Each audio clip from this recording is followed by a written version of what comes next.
사랑의 주님, 주님의 은혜로 귀한 예배 자리로 인도하여 주셔서 감사합니다. 이 시간 주님의 십자가 사랑을 기억하며 주님의 이름을 높이며 주님께 찬양과 경배로 나아갑니다. 주님께 찬양하는 우리의 입술을 한 곡 한 곡마다 기뻐받아 주옵소서. 또한 주님을 인격적으로 만남이 될 수 있는 충만한 은혜를 베풀어 주옵소서. 우리의 구원자 되시는 살아서 역사하시는 예수님의 이름으로 기도합니다. 아멘. 오늘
나를 좋게 하기는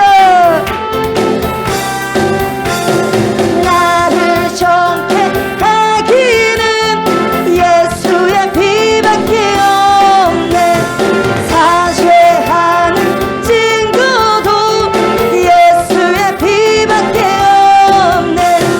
예수의 흘린 피 날 비교하오니 귀하고 나를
주에서 자유를 얻게 함은 보혈의 능력 주의 보혈 시험을 이기고 승리하니 참 놀라운 능력이로라 주의 보혈 능력이 돌아 주의 피 믿음 주의 보혈 그 어린 양의 주에서 자유를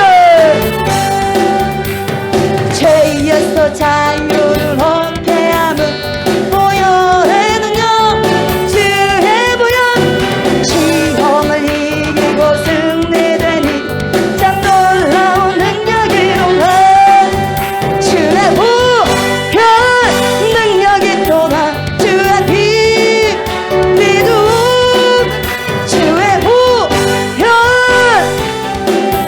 주에서 자유를 죄에서 자유를 얻게 함은 보혈의 능력 주의 보혈 시험을 이기고 승리하니 참 놀라운 능력이로라 주의 보혈 능력이 돌아 주의 피 믿음 주의 보혈 육체의 정력을 유체의 정욕을 이기려면 보혈의 능력 주의 보혈 정결한 마음을 얻게 하니 참 놀라운 능력이로라 주의 보혈 능력이 돌아 주의 피 믿음 주의 보혈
앞에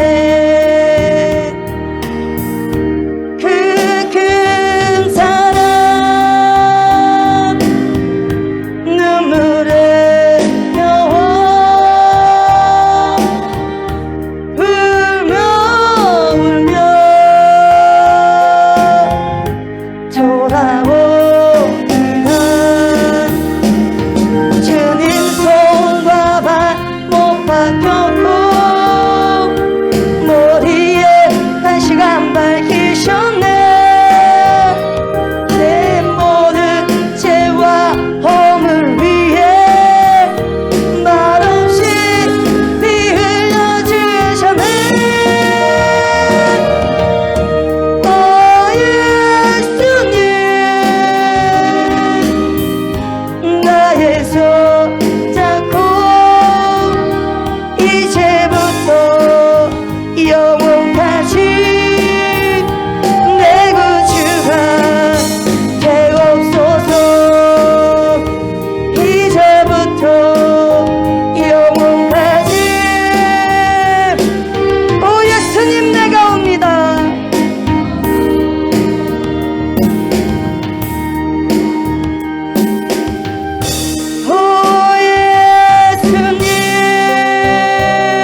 거친 풍랑에도 깊은 바다처럼 나를 잠잠케 해 주 사랑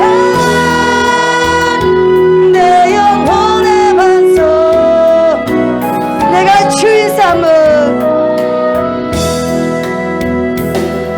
내가 주인 삼은 모든 건 내려놓고 내 주 대신 주 앞에 나가 내가 사랑했던 모든 건 내려놓고 주님만 사랑해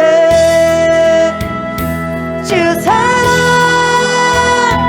거친 풍랑에도 깊은 바다처럼 나를 잠잠케 해 주 사랑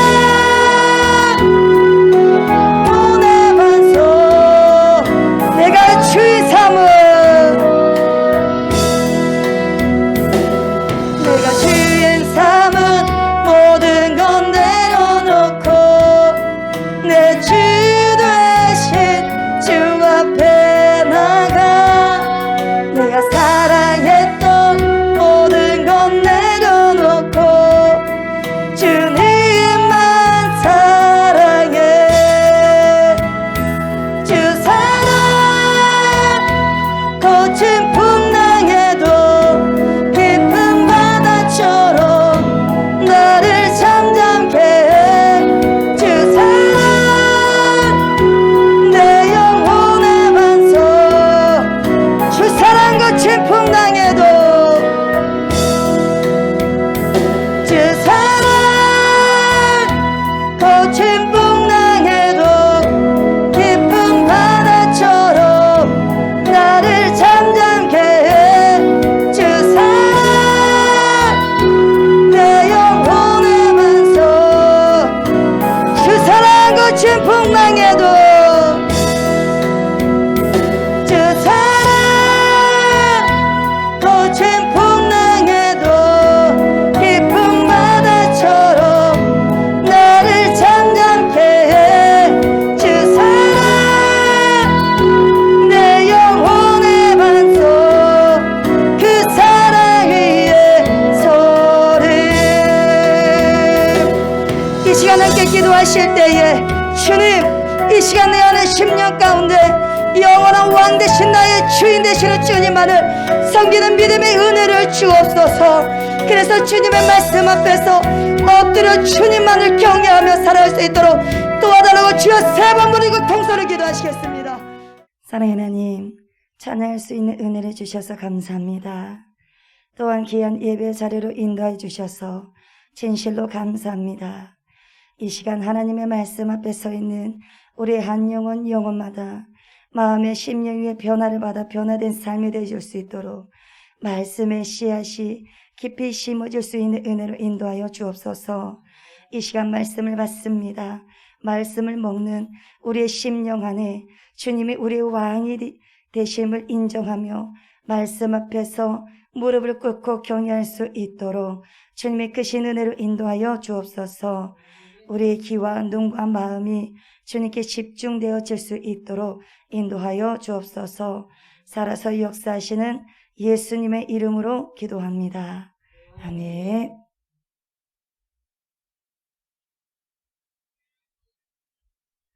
이 시간 함께 봉독할 말씀은 마태복음 8장 1절부터 4절 말씀입니다. 마태복음 8장 1절부터 4절 같이 함께 봉독하도록 하겠습니다. 예수께서 산에서 내려오시니 수많은 무리가 따르니라. 한 나병 환자가 나와 절하며 이르되 주여 원하시면 저를 깨끗하게 하실 수 있나이다 하거늘 예수께서 손을 내밀어 그에게 대시며 이르시되 내가 원하노니 깨끗함을 받으라 하시니 즉시 그의 나병이 깨끗하여 진지라. 예수께서 이르시되 삼가 아무에게도 이르지 말고 다만 가서 제사장에게 내 몸을 보이고 모세가 명한 예물을 드려 그들에게 입증하라 하시니라. 아멘.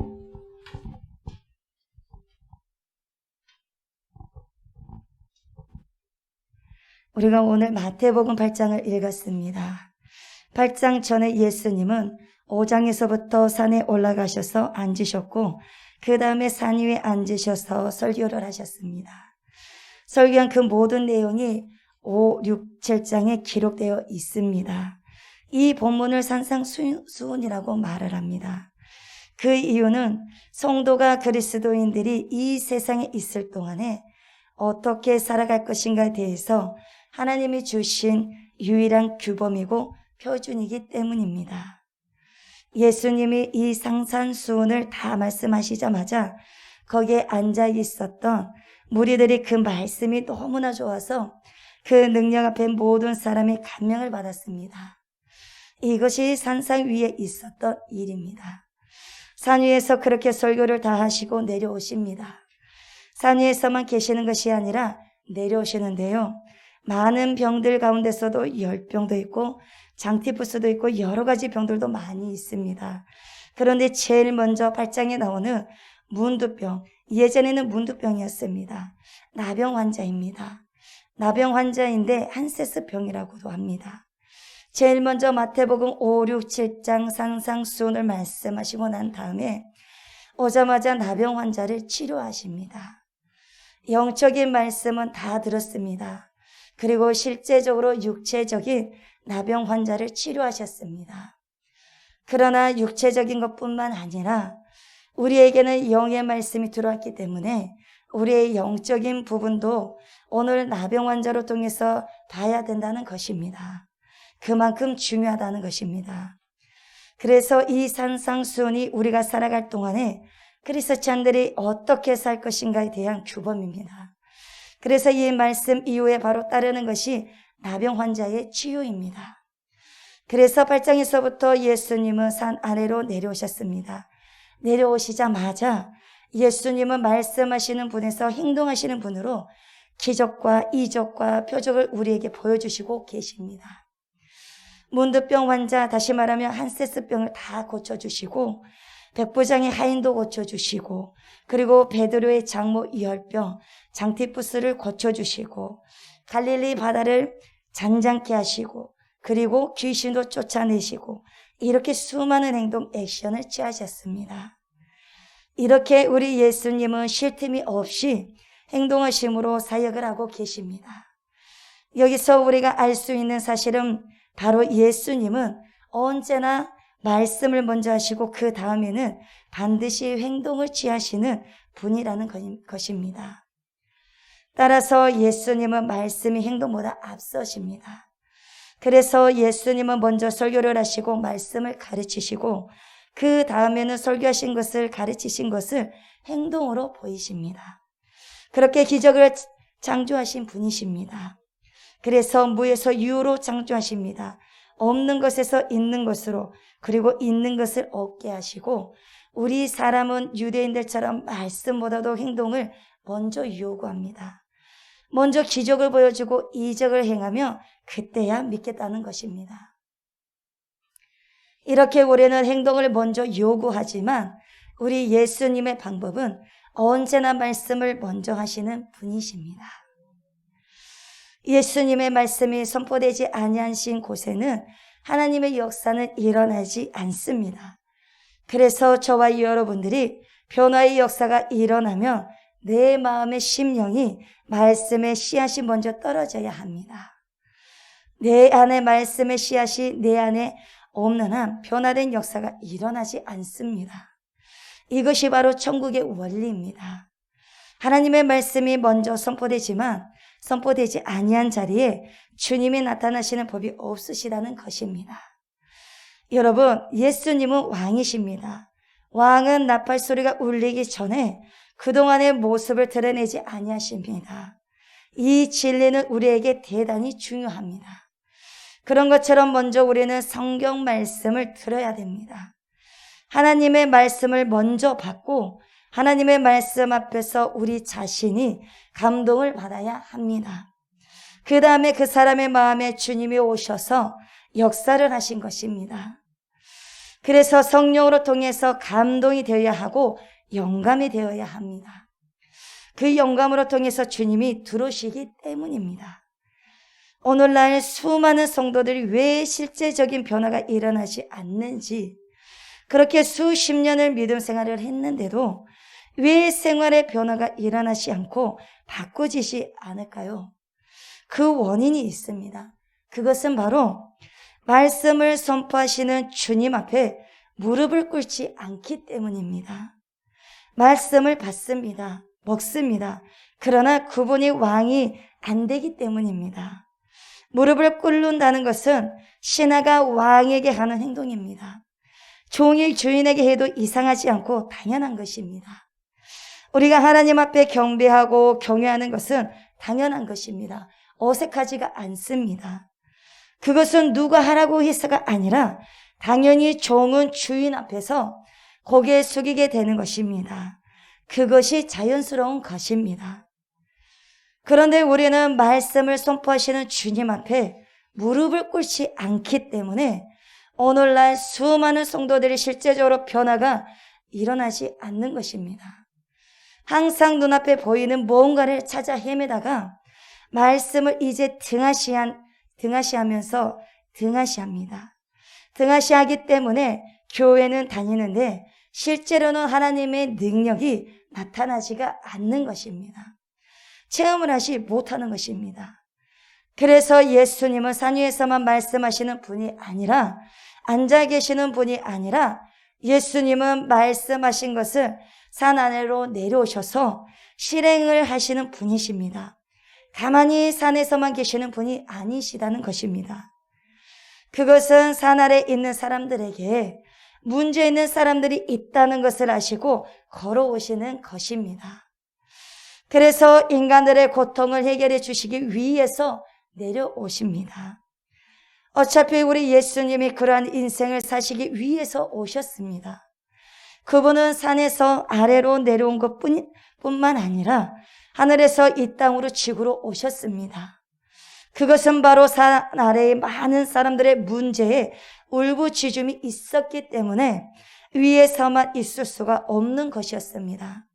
그래서 우리 주님은 그 산 아래로 몸소 내려오셨습니다. 그야말로 행동하셔야 할 사람이 살고 있는 현장으로 오신 것입니다. 사람이 어떻다는 것을 다 아시고 다 보시고 가신 분이 우리 예수님이십니다. 여러분, 오늘 이 시간도 마찬가지이십니다. 예수님은 강단에서 인간 설교자를 통해서 말씀만 하고 서 계시는 분이 아니시다는 것입니다. 예수님은 강단에서 인간 설교자를 통해서 말씀을 하시지만 동시에 강단 아래로 내려오십니다. 그래서 말씀을 듣는 자들에게 마음 깊은 곳으로 들어오십니다. 말씀을 깊이 듣는 자들의 마음의 세계로 들어가십니다. 특별히 그 마음의 세계는 어떤 것이냐면 오늘 본문에서 본 말씀처럼 문둥병 환자의 고뇌와 절망에 빠져 있는 곳으로 오십니다. 그리고 중풍병자의 신음소리가 있는 곳으로 오십니다. 갈릴리 바다와 같이 심한 폭풍이 휘몰아치는 심령의 바다 한가운데로 오십니다. 오늘 저와 여러분들의 심령의 호수로 달려오십니다. 이처럼 우리 예수님은 그때만이 아니라 오늘 이 시간에도 강단에서 말씀하시고 저와 우리의 마음에 찾아오십니다. 이 사실을 여러분이 꼭 기억하시길 바랍니다. 이곳에 지금도 주님이 와 계십니다. 내가 듣는 순간, 내가 말씀에 귀를 기울이는 순간 예수님은 이미 우리의 마음에 찾아오셨습니다. 주님은 이 시간에 저와 여러분이 있는 현장에 함께 계십니다. 임마누엘로 함께 계십니다. 우리 예수님이 산 아래로 내려오셔서 제일 먼저 만나서 고쳐주신 병이 바로 나병이었습니다. 이것은 우리에게 상당한 교훈을 주는 것입니다. 많고 많은 병 중에서 무엇 때문에 문둥병자를 먼저 만나셨고 이 나병 환자를 먼저 다루셨을까요? 왜 성경에서는 나병 환자를 제일 먼저 앞세워서 기록을 하고 있을까요? 그 이유를 우리가 들으려면 성경적으로 검토를 해봐야 합니다. 여러 가지 있지만 한 가지만 말씀을 드리자면 문둥병은 구약에서 찾아볼 수가 있습니다. 구약에서 문둥병이 인간의 죄의 상징으로 하나님이 특별히 선택해 놓은 병이기 때문에 바로 하나님께서 벌을 주셔서 생긴 병도 나병이었습니다. 그래서 나병은 죄인의 상징입니다. 구약에서 하나님 앞에 죄를 범하고 무엇인가 크게 잘못한 사람을 하나님이 즉석으로 심판하실 때 주로 나병을 가지고 많이 심판하셨습니다. 그래서 게하시가 엘리사 앞에서 물러나자마자 그 이마에서부터 온몸 전체가 나병이 퍼졌습니다. 죄를 자기는 안 지었다고 해도 주님께서는 그 나병으로 통해서 자기가 죄를 지었다는 것을 보여주신 것입니다. 그래서 문둥병이 바른 것입니다. 왜 하나님이 그렇게 하셨냐면요, 이 문둥병은 무슨 상징이라고 했습니까? 죄의 상징입니다. 그래서 문둥병은 하나님이 뽑아 놓으셨기 때문에, 그래서 사실 이 나병이 걸리면 정말 어마어마하게 비참합니다. 말로 다 표현할 수가 없습니다. 우리가 어떻게 그 환자의 아픈 마음을 우리가 알 수가 있겠습니까? 레위기 13장 45절에서 46절에서 이렇게 설명하고 있습니다. 나병 환자는 옷을 찢고 머리를 풀며 윈 입술을 가리고 외치기를 부정하다 부정하다 할 것이요, 병 있는 날 동안은 늘 부정할 것이라. 그가 부정한즉 혼자 살되 진영 밖에서 살지니라. 이렇게 말씀하셨습니다.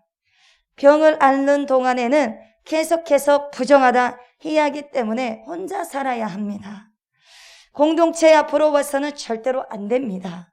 공동체 앞으로 왔다가 들키며 돌로 쳐맞아 죽습니다.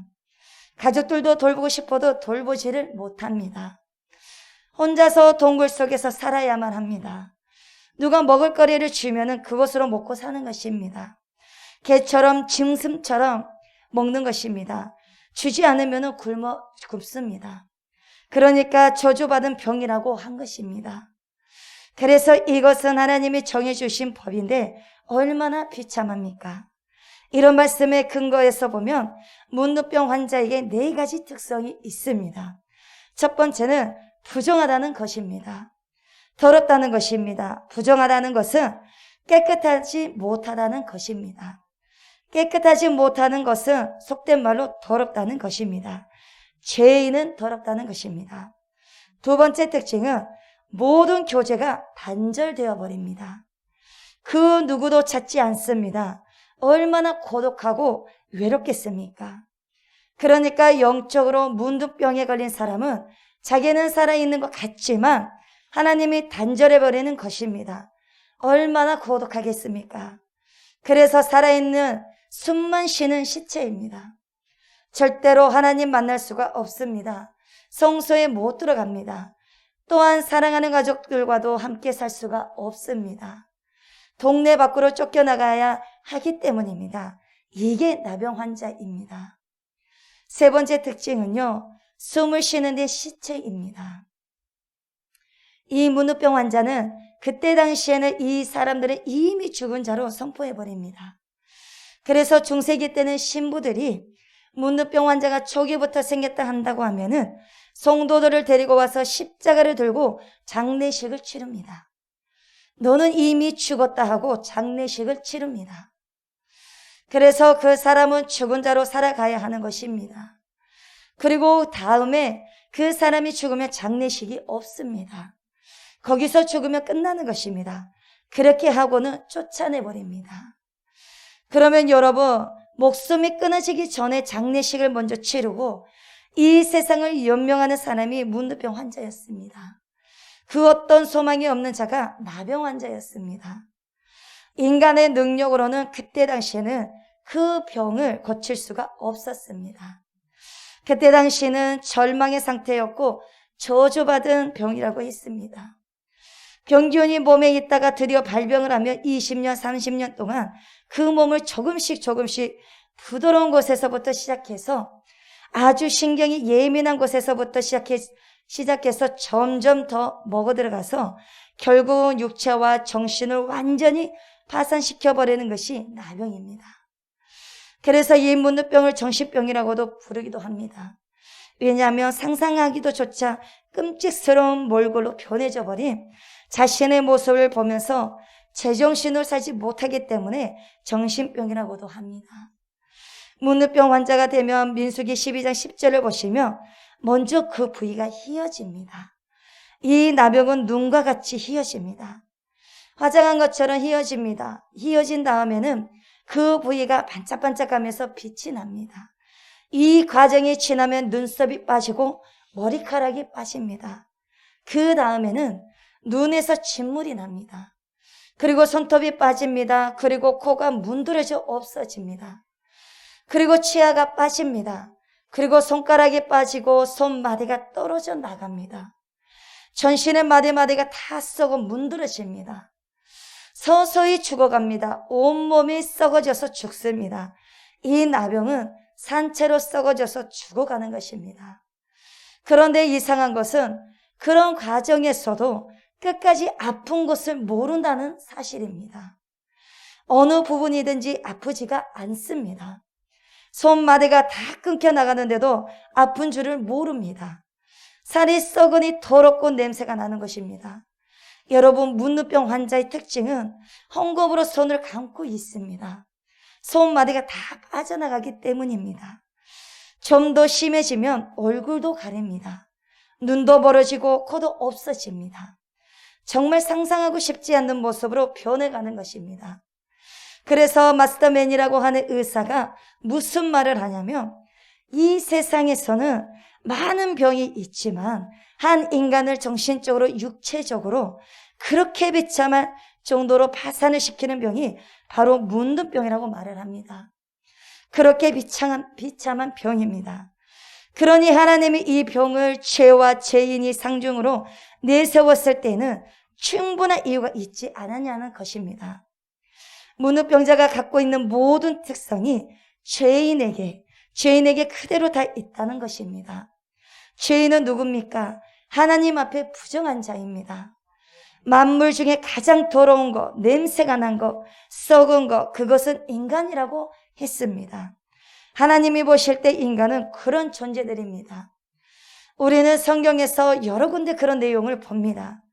저희 목구멍은 열린 무덤이요, 그 혀로는 속임을 베풀며 그 입술에는 독사의 독이 있고 그 입에는 저주와 악독이 가득하고 그 발은 피 흘리는데 빠른 것이 인간이라고 했습니다.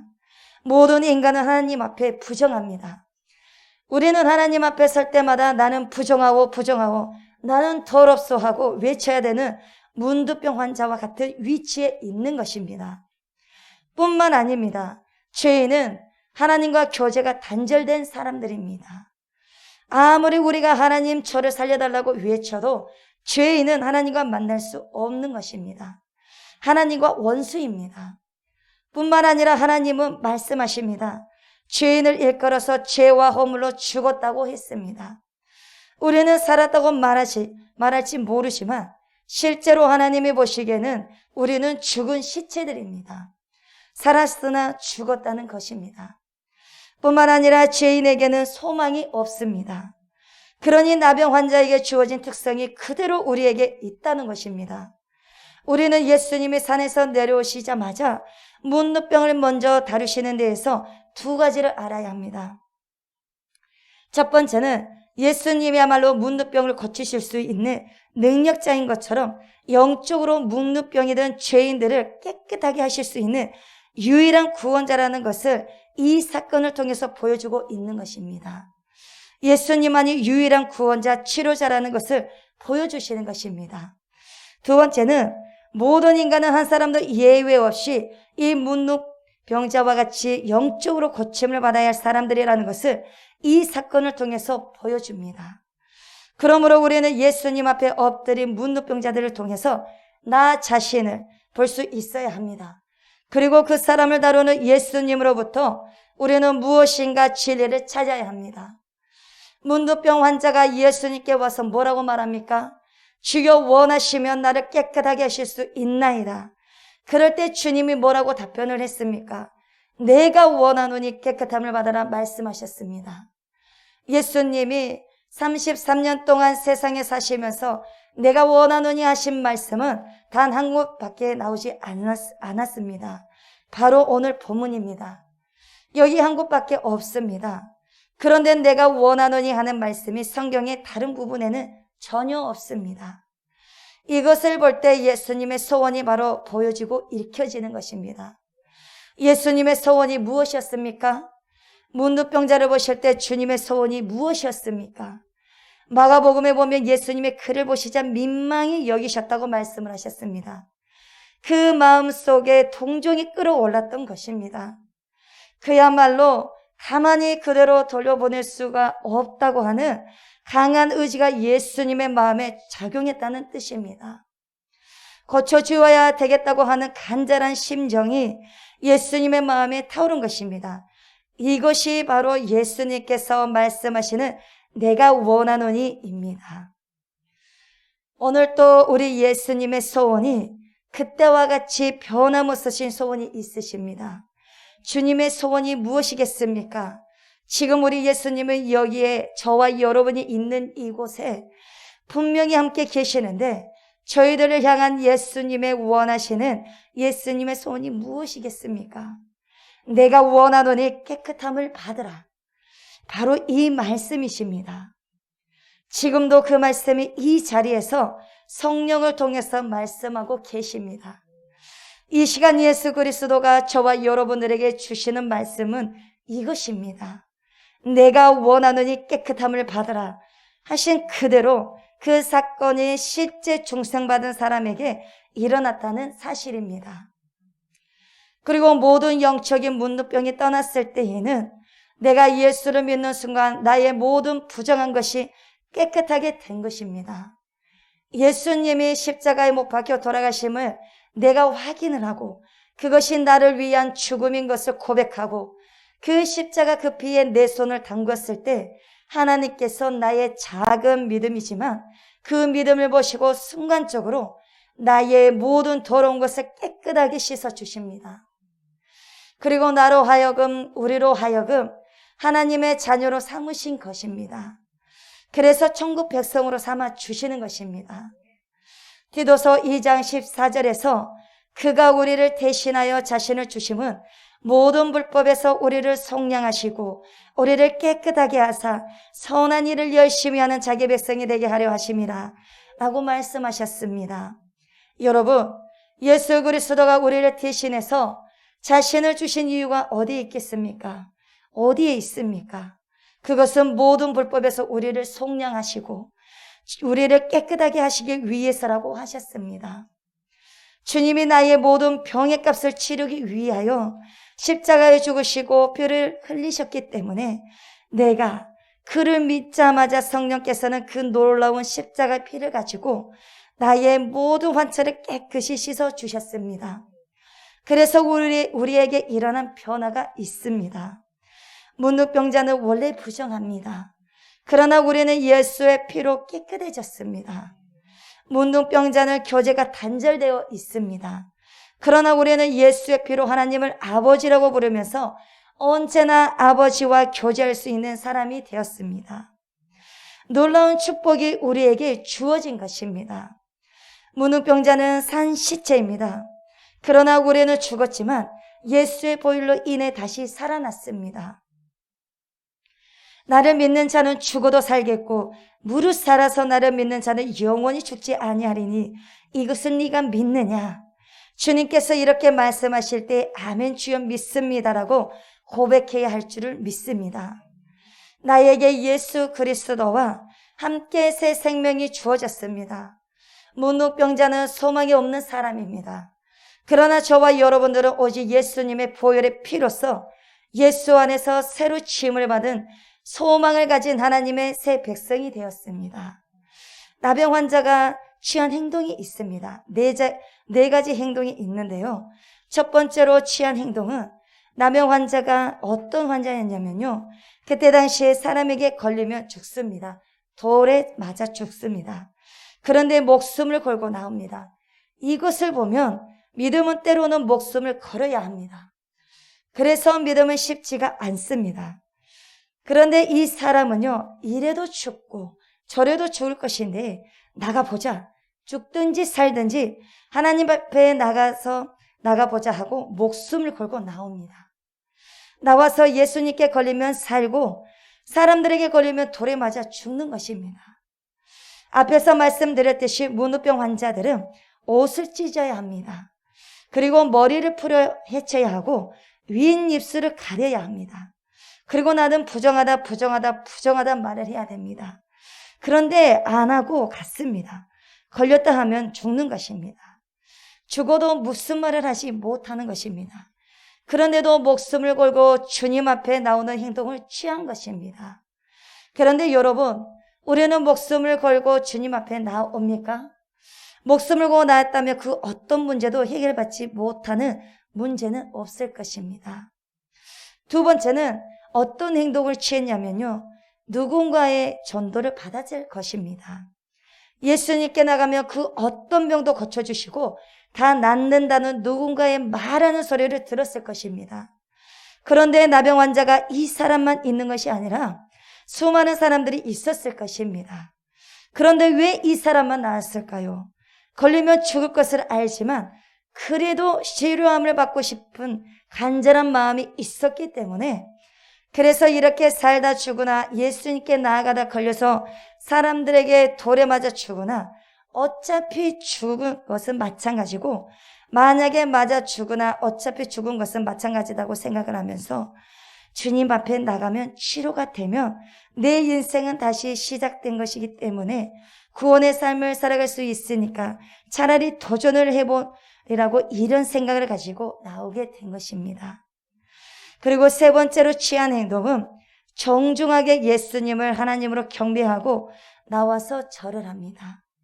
이분은 정말 예수님 하나님으로 알고 오신 것입니다. 그래서 납작 엎드린 것입니다. 이분의 행동으로 통해서 예배자의 태도를 보게 됩니다. 겸손한 태도, 주님만이 내 병을 치료할 수가 있습니다. 이런 인식을 가지고 나가는 것입니다. 나는 당신의 종입니다. 당신이 나를 만드셨기 때문에 나를 회복시켜 주실 분도 당신이라는 것을, 예수님이라는 것을 분명히 알고 나갑니다. 그래서 나는 내 몸의 주인이 아닙니다. 당신이 왕이고 당신이 내 주인이라는 태도를 가지고 납작 엎드렸습니다. 그래서 사람이 자기 믿음으로 해서 살고 자기 불신으로 해서 죽습니다. 마지막 네 번째로 취한 행동은 저를 깨끗하게 하실 수 있다는 믿음을 가지고 있었습니다. 자신의 모든 문제를 해결하실 수 있다는 믿음을 가지고 있었습니다. 내 병이 이 당시 때는 절대로 못 고쳤습니다. 하나님이 아니면 고칠 수가 없는 것이었습니다. 이분은 자기의 병을 인식을 합니다. 자기의 병을 인식을 하면서 예수님을 할 수 있다는 것입니다. 이 믿음을 가지고 주님께 나온 것입니다. 우리는 예수님께 나왔을 때 어떤 믿음으로 나오십니까? 예배를 드릴 때 어떤 마음으로 예배를 드리십니까? 오늘 이 나병 환자를 통해서 분명히 주님은 보여주신 것입니다. 여러분, 우리가 영적으로 말씀을 먹는다면 영적인 문둥병에서 빨리 나와야 되는 것입니다. 나오기 위해서는 인정을 해야 합니다. 내가 인정하고 주님께 나왔을 때 고침을 받을 수가 있는 것입니다. 오늘날 현대교회가 너무나 싸구려 복음을 많이 전합니다. 예수 믿으면 무조건 복을 받는다고 합니다. 예수님만 믿으면 다 끝난다고 합니다. 나병 환자가 대충 나왔으면 고침을 받을 수가 있었겠습니까? 다른 사람들은 돌 맞아 죽을까 봐서 겁이 나서 나오지 못했었습니다. 그런데 이 사람은 돌 맞을 준비를 하고 나온 것입니다. 예수를 믿으면 무조건 복을 받고 천국을 간다고 말을 합니다. 그런데 예수를 믿으면 복을 받고 천국을 어떻게 가는지에 대해서 가르쳐 주어야 이 나병 환자는 생명을 바쳐버리니까 생명을 얻는 것이었습니다. 수많은 사람들이 아직도 예수 믿지 않는 사람들에게 하나님이 당신의 기도를 들어주십니다. 하나님이 당신을 축복해 주십니다라고 말을 합니다. 여러분, 예수를 믿지 않는데 무슨 기도를 들어주시겠습니까? 예수를 믿지 않는데 무슨 축복을 주시겠습니까? 축복 받을 일을 하지도 않았는데 어떻게 예수님께서 축복을 주시겠습니까? 기도를 하지 않았는데 어떻게 기도를 들어주시겠습니까? 다 거짓말입니다. 이것은 기만입니다. 성경을 자세히 보십시오. 문도병 환자처럼 더러운 사람에게 어찌 하늘의 축복을 하나님이 안겨주시겠습니까? 안겨줄 수가 없습니다. 더러운 사람에게 어떻게 복을 줄 수가 있겠습니까? 여러분, 먼저 그 그릇을 깨끗하게 씻겨내야 합니다. 깨끗함을 먼저 받아야 깨끗한 그릇에 하늘의 축복을 담아 주실 것입니다. 이것을 보고 회개를 하는 것입니다. 먼저 회개를 먼저 하셔야 됩니다. 하나님은 하나님이 보시기에 더러운 사람에게 하늘의 축복을 주시지 않습니다. 예수님이 이 자리에 계시면서 만약에 여러분이 아직도 중생받지 못하고 고통받는 사람이라고 한다면 주님의 사업이 잘 되냐고 물으실 것 같습니까? 여러분들에게 내 몸이 건강하냐고 안부할 것 같습니까? 그렇지 않습니다. 예수님의 소원은 딱 한 가지입니다. 그것은 바로 깨끗하게 하는 것입니다. 여러분이 문도병 환자를 본다며 가까이 가서 악수를 못할 것입니다. 맞대어서 인정이 많은 얼굴로 웃으면서 자유롭게 대화 못할 것입니다. 예수님 안 믿는 사람들을 볼 때 거리감이 그런지도 모릅니다. 그만큼 주님의 눈에는 죄인들의 모습이 비참합니다. 그러므로 주님은 그런 사람을 앞에 놓고는 다른 것 생각 안 합니다. 먼저 깨끗하게 해주기를 원합니다. 그래서 믿음을 요구하는데 안 믿는다는 것입니다. 본문에 나오는 문도병 환자를 통해서 여러분에게 두 가지를 제시하고 싶습니다. 하나는 적극적으로 예수님 앞에 나오는 사람이 되시기를 바랍니다. 적극적으로 나오시기를 바랍니다. 문도병 환자는 죽음을 각오하고 나온 사람입니다. 왜냐하면 문도병 환자가 무리들이 많이 있는데 감히 어디라고 끼어들 수가 있겠습니까? 끼어들었다가는 돌멩이에 맞아 죽습니다. 그러나 그럼에도 불구하고 나병 환자는 죽음을 각오하고 예수님 앞에 나왔습니다. 맥원도 목사님은 이런 사람을 좋아한다고 했습니다. 자기는 교회에서 제일 앞자리에 앉은 사람을 제일 사랑한다고 말을 했습니다. 그 이유가 뭐냐면 신앙생활을 하려면 좀 적극적으로 한 사람을 좋아한다는 말입니다. 여러분, 나에게 믿음이 없다고 탄식하지 마시고 좀 더 적극적으로 예수님 앞으로 나오시기를 바랍니다. 좀 더 정성을 기울이라는 말입니다. 그러면 믿음이 생기는 것은 시간 문제입니다. 여러분이 문둥병 환자를 보면은 주님 앞에 나와서 무엇을 했다고 했습니까? 엎드려 절했다고 했습니다. 이 말은 사람에게 사용하는 말이 아닙니다. 신에게만 사용하는 용어입니다. 예배한다는 뜻입니다. 예수님 앞에 나온 그가 왜 예배하는 자세를 취했습니까? 예수님을 하나님의 아들로 인정했다는 것입니다.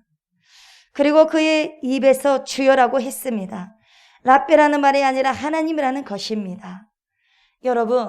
여러분의 적극적인 태도로 예수님 앞에 나온 다음에 한마디로 자신의 모든 견해나 선입견 다 접어두시고 예수님을 하나님이시요 나의 구원자로 엎드려서 고백하시길 바랍니다. 그러면 완전히 승복하시기를 바랍니다. 그렇게 하면 우리 예수님은 시간 지체하지 아니하시고 즉시 손을 내밀어 그 문우병 환자의 환철을 대시면 내가 원하는 깨끗함을 받으라. 그 손이 오늘도 살아 있습니다. 피가 흐르고 있습니다. 그 손은 오늘도 뜨겁습니다. 그 손은 오늘도 우리를 위한 상처가 남아 있습니다. 그 놀라운 손이 엎드리는 영혼마다 만져주시고 내가 원하노니 깨끗함을 받으라. 그 순간 여러분에게 기적이 일어납니다.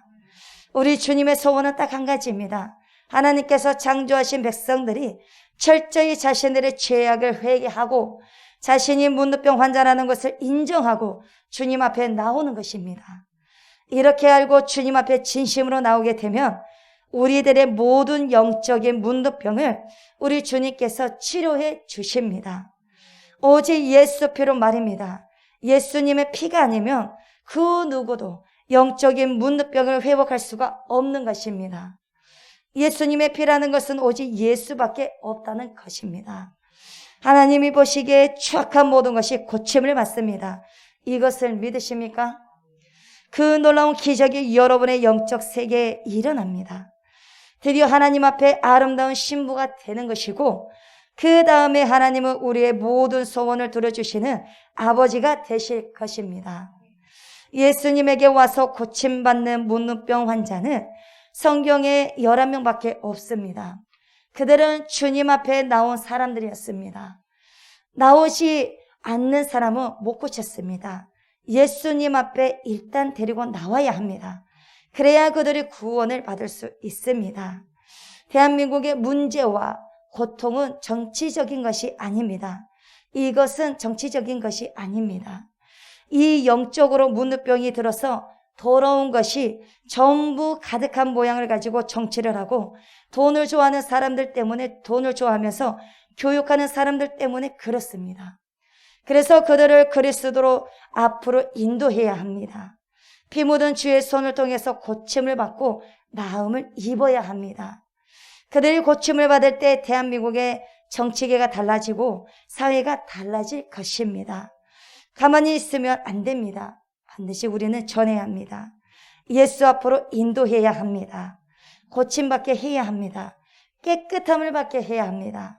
중생받아야 하며 구원받아야 합니다. 왜 대한민국 교회가 잠잠합니까? 왜 잠잠합니까?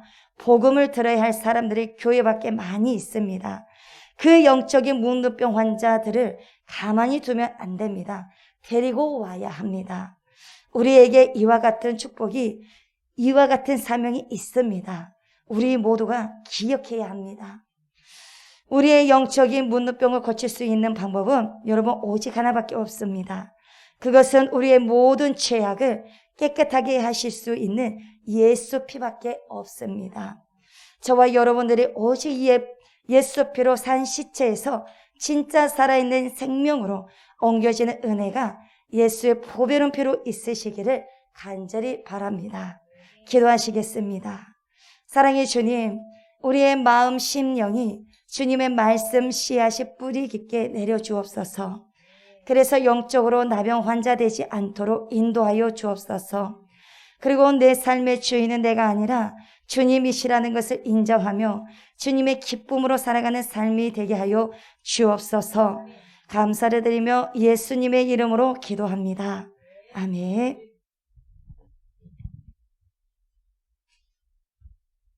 하늘에 계신 우리 아버지여, 이름이 거룩히 여김을 받으시오며 나라가 임하시오며 뜻이 하늘에서 이루어진 것 같이 땅에서도 이루어지이다. 오늘 우리에게 일용할 양식을 주시옵고 우리가 우리에게 죄 지은 자를 사하여 준 것 같이 우리 죄를 사하여 주시옵고 우리를 시험에 들게 하지 마시옵고 다만 악에서 구하시옵소서. 나라와 권세와 영광이 아버지께 영원히 있사옵나이다. 아멘.